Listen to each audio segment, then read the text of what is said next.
নমস্কার, বিক্রমের বৈঠকখানায় সকলকে স্বাগত। আজ সরিষার খোল ভেজানো তরল সার কিভাবে প্রস্তুত করি তা দেখানো হচ্ছে। এখানে সরিষার খোল আছে মোট 500 গ্রাম, দুটো মিলিয়ে। এটাই 250, ওটাই 250, এবং এটি হচ্ছে রাসায়নিক সার 10-26-26। এবং তারপর যে প্রয়োজনীয় জিনিসটি সেটা হচ্ছে ভাতের ফ্যান বা ভাতের মাড়।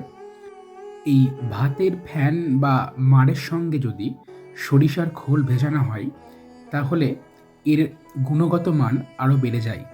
আমি একটা বালতির মধ্যে সরিষার খোলটি দিয়ে দিচ্ছি। এখানে মোট 500 গ্রাম খোল আমি নিয়েছি এবং 5 লিটার জলের মধ্যে ভেজাবো। এবং এটি হচ্ছে 10-26-26 রাসায়নিক সার। এটা নিয়েছি আমি 100 গ্রাম মতো।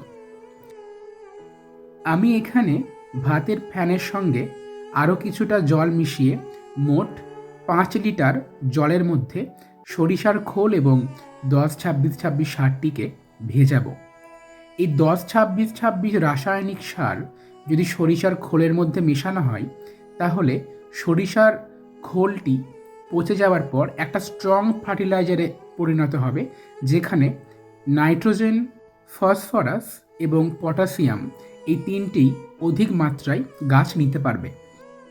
যেহেতু শীতকাল, তাই সারটি সম্পূর্ণ প্রস্তুত হতে 5 থেকে 7 দিন সময় নেবে।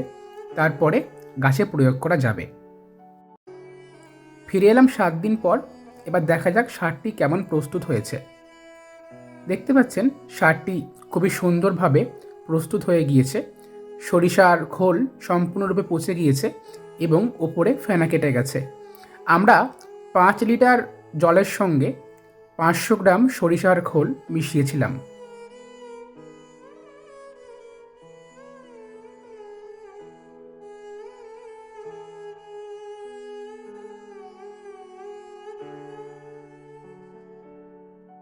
এই 5 লিটার মিশ্রণ থেকে 1 লিটার মিশ্রণ তুলে নিয়ে 10 লিটার জলের সঙ্গে মেশাতে হবে। আমি 1 লিটার মতো তরল সার নিয়ে নিয়েছি এবং আরেকটি বালতির মধ্যে 10 লিটার জলের সঙ্গে এই 1 লিটার সারটিকে ভালো করে মিশিয়ে নিচ্ছি। এবার এই তরল সারটি গাছের গোড়ায় সম্পূর্ণরূপে দেওয়ার জন্য প্রস্তুত হয়ে গিয়েছে। এই সারটি এখন শীতকালীন সমস্ত ফুল গাছ, ফল গাছ, সবজির গাছে গাছ অনুপাতে প্রয়োগ করা যেতে পারে।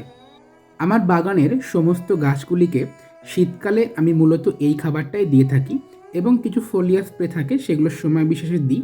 তবে মূল খাবার আমার এই সরিষার খোল পচানো তরল সার। এই সারের ফলেই আমার বাগান সুন্দর রূপে সেজে ওঠে।